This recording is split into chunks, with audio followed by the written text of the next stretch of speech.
Video নিয়ে আসলাম। আর আজকের ভিডিওটি হচ্ছে শালিক পাখির বয়স কিভাবে বুঝবো আমরা, কোনটা নতুন পাখি এবং কোনটা বয়স্ক পাখি সেটা কিভাবে বুঝবো, এই বিষয়টা নিয়ে আলোচনা করব। সাথে আপনাদের করা কিছু প্রশ্নের উত্তর দেওয়ার চেষ্টা করব। তো শুরুতেই বলে নিই, আমার চ্যানেলটা এখনও যারা সাবস্ক্রাইব করেননি প্লিজ আমার চ্যানেলটা সাবস্ক্রাইব করে নেবেন, পাশে এসে বেলটা বাজিয়ে দেবেন। তো চলুন বন্ধুরা, আমরা আলোচনা করি পাখির বয়স কিভাবে বুঝবো, কোনটা নতুন পাখি এবং কোনটা পুরাতন পাখি, বয়স্ক পাখি।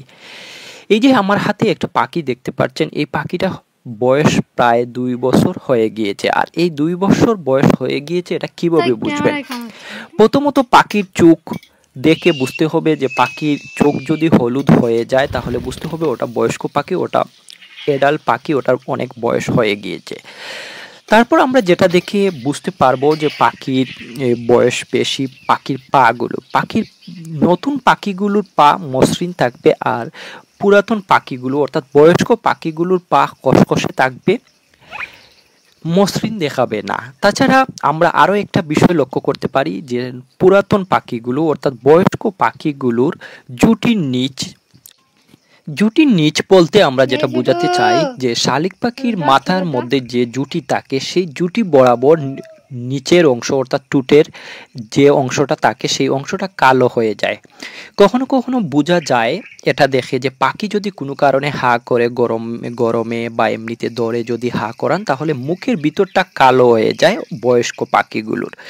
আর এটা থেকে আমরা বুঝতে পারি পাখির বয়স অনেক বেশি হয়েছে। তো অনেকেই প্রশ্ন করতে পারেন, তাহলে আমরা কোনটা কত বছর বয়সের পাখি সেটা কিভাবে বুঝবো? এটা বোঝার জন্য আসলে পাখির পা গুলোই দেখতে হয়, কারণ পাটা যত খসখসে থাকবে, যত বেশি বয়স হয় তত বেশি খসখসে হয়ে যায়, মসৃণ থাকে না শালিক পাখির পাগুলো। অর্থাৎ বিশেষ করে জুট শালিকের পাগুলো যত বেশি বয়স হয় তত খসখসে হয়ে যায় বয়স্ক পাখিগুলো। এবার আসুন আমরা নতুন পাখিগুলো অর্থাৎ বয়স কম পাখিগুলো কিভাবে চিনবো, কিভাবে বুঝবো এই পাখির বয়স বেশি হয়নি, অল্প বয়সী পাখিগুলো। এই যে আমার হাতে একটা পাখি দেখতে পাচ্ছেন, এই পাখিটার চোখগুলো আপনারা লক্ষ্য করেন, দেখেন চোখটা এখনো সাদা রয়ে গিয়েছে, এখনো হলুদ হয়নি।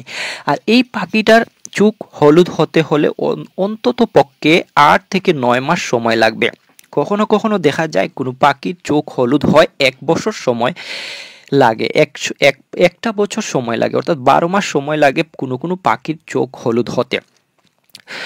তো আমরা এই যে পাখিটা হাতে দেখতে পাচ্ছেন, এই পাখির চোখ দেখে বুঝতে পারছি যে আমরা যে প্রথম দিকে যে পাখিটা দেখেছি সেই পাখিটার চোখ হলুদ, আর এই পাখিটার চোখ হলুদ এখনো হয়নি। অর্থাৎ এই পাখিটার বয়স এখনো 4 থেকে 5 মাস। দেখা যাচ্ছে মাথার উপরে অল্প জুটি হয়ে গিয়েছে, কিন্তু জুটির নিচের টুটের অংশটা এখনো কালো হয়নি। অর্থাৎ এই পাখিটার এখনো পুরো এডাল হয়নি, অর্থাৎ এখনো ভালো কথা বলার সময় আসেনি পাখিটার। যদিও পাখিটা পালক পরিবর্তনের শুরু করে দিয়েছে এবং পালক প্রায় পরিবর্তন করে নিয়েছে, অল্প কিছু পালক পরিবর্তনের বাকি রয়েছে এই পাখিটার। আর এই পাখিটা যদি হা করান, তা হা করালেও দেখবেন যে মুখের ভিতরটা এখনো কালো হয়নি। আর পাখির যে পাগুলো খুব সুন্দর দেখাবে এবং মসৃণ দেখাবে, এখানে খসখসে দেখাবে না এই পাখির পাটা। তো আমরা কি দেখলাম, দুটো পাখি থেকে বুঝতে পারলাম যে বয়স্ক পাখিগুলোর চোখ হলুদ হয়ে যায়, জুটির নিচের টুটের অংশটা কালো হয়ে যায়, মুখের ভিতরটা কালো হয়ে যায়, পাটা খসখসে হয়ে যায় বয়স্ক পাখিগুলোর। আর নতুন পাখিগুলো জুটির নিচের অংশ অর্থাৎ টুটের অংশটা কালো হয় না, চোখটা হলুদ হয় না, পাটা মসৃণ থাকে, মুখের ভিতরটা কালো হয় না। পাখি যখন পুরো এডাল হয়ে যায় অর্থাৎ 8 থেকে 9 মাস বয়স, কখনো কখনো 1 বছর সময় হয়ে যায়, তখন পাখির চোখ হলুদ হয়। তো আশা করি এই বিষয়টা আপনারা ভালোভাবে বুঝতে পেরেছেন। অনেকেই আমরা বড় পাখি কিনি আর এটা না জেনেই কিনি, অনেক বয়স্ক পাখি কিনে নেই, তারপর আমাদের পাখিগুলো আনার পর আর কথা বলে না, কেউ কেউ পাখিগুলো আনার পর চলে যায়। তো এটা দেখে আপনাদেরকে বেঁচে থাকার জন্যই আজকের আমার এই ভিডিওটা। জানি না আমার এই বিষয়টা, এই টপিকটা আপনাদের কতটুকু উপকারে লাগবে। এবার আসুন আমরা কিছু প্রশ্নের উত্তর দিই। অনেক ভাইয়েরা কমেন্ট করে জানতে চান, ভাই আমার পাখি মুক্ত করে দিয়েছিলাম, পাখিটা হারিয়ে গিয়েছে, তার কি কারণ হতে পারে? পাখি হারিয়ে যাওয়ার অনেকগুলো কারণ হতে পারে। এই নিয়ে আমি একটা ভিডিও তৈরি করেছি, যারা ভিডিও দেখেননি এই ভিডিওটা দেখে নেবেন। তারপর আজকে আবার বলি, পাখি হারিয়ে যাওয়ার প্রধান কারণগুলো নিয়ে আমি আলোচনা করি। প্রথমত, আপনার যে পাখিটা হারিয়ে গিয়েছে, এই পাখিটা ভালো পোষ মানা ছিল না, ভালো পোষ মানা পাখি হারিয়ে যাওয়ার কথা না। তারপরও অনেক সময় দেখা যায় পাখি হারিয়ে যায়। এই যে দেখেন এই পাখিটা গাছের ডালের মধ্যে বসে আছে, আর পাখি যখন মুক্ত করে দেন তখন কোনো না কোনো গাছে বসে, কোথাও না কোথাও উড়ে গিয়ে বসে। আর এই জায়গাগুলোতে প্রচুর ধরনের বিভিন্ন ধরনের পিঁপড়া আক্রমণ করে পাখিকে, আর এই পিঁপড়ার আক্রমণ থেকে পাখি এক গাছ থেকে আরেক গাছে চলে যায়, আর এভাবে অনেক দূর চলে যায়। আর অনেক দূরে চলে যাওয়ার পর পাখি রাস্তা হারিয়ে ফেলে, আর আপনার বাসা, আপনার বাড়ি চিনে না, তার কারণে অনেক সময় অনেক পাখি হারিয়ে যায়। তাছাড়া আরও কিছু কারণ আছে পাখি হারিয়ে যাওয়ার।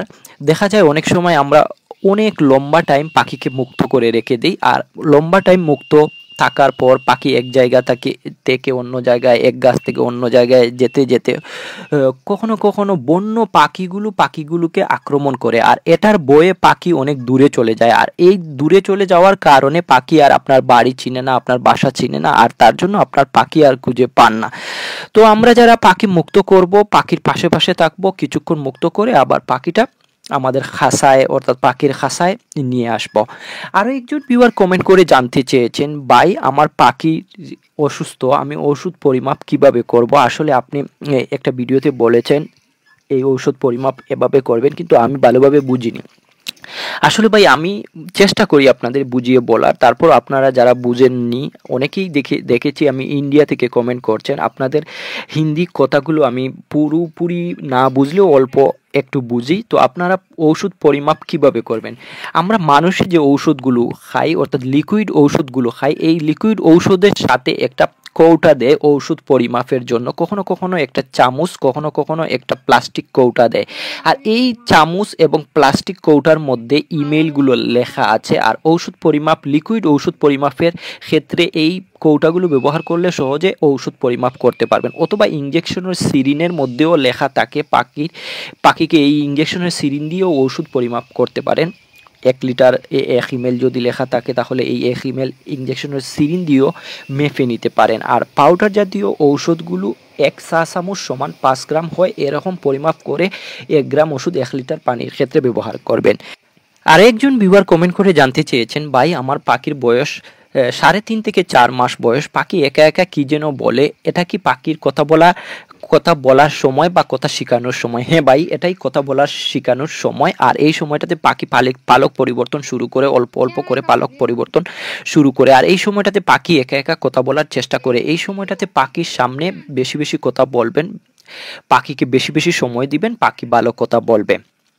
আরও একজন ভিউয়ার কমেন্ট করে জানতে চেয়েছেন, ভাই আপনার শালিক পাখিগুলোকে পোষ মানালেন কিভাবে? আমাদের পাখিগুলো তো এতটা পোষ মানে নাই। আমার পাখিগুলো ছোট্টবেলা থেকে নিজ হাতে খাবার দিই, নিজ হাতে করে সবসময় খাবার দেওয়ার চেষ্টা করি, নিজের পাশে পাশে রাখি, এবং আমি আমার পাখির বাচ্চাগুলোকে ছোট্টবেলা থেকে মুক্ত করে লালন পালন করি। আর আমার হাতে বসিয়ে খাবার দিই, কাঁধে বসাই, মাথায় বসাই, আমার পাশে পাশে দৌড়াই পাখিগুলোকে। এর জন্য আমার পাখিগুলো আমাকে ভয় পায় না এবং ভালো পোষ মানা পাখি হয়েছে। আরও একজন ভিউয়ার কমেন্ট করে জানতে চেয়েছেন, আমির ভাই আপনার যে শালিক পাখিগুলো আছে, সবচেয়ে ভালো কথা কোন পাখি বলে, জুট শালিক না বাজ শালিক? আমার কাছে সবচেয়ে ভালো কথা বলেছে জুট শালিক। আর আমার এই জুট শালিকের কথা আপনাদেরকে শুনিয়েছি। আর আমার এই পাখিটা ভালো কথা বলতে পারে, 4-5টা কথা বলতে পারে। আরও একজন ভিউয়ার কমেন্ট করে জানতে চেয়েছেন, ভাই আমি ইন্ডিয়ায় থাকি, আর ইন্ডিয়াতে আপনি যে ওষুধের নামগুলো বলেন, এই ওষুধগুলো আমাদের ইন্ডিয়াতে পাওয়া যায় না, কি করব ভাই? আসলে আপনি এই ওষুধটা নামের সাথে কোনো সম্পর্ক নেই। এই যে মেডিসিনটা, এই মেডিসিনটা নিচের অংশের যে ওষুধগুলো আমি দেখিয়েছি,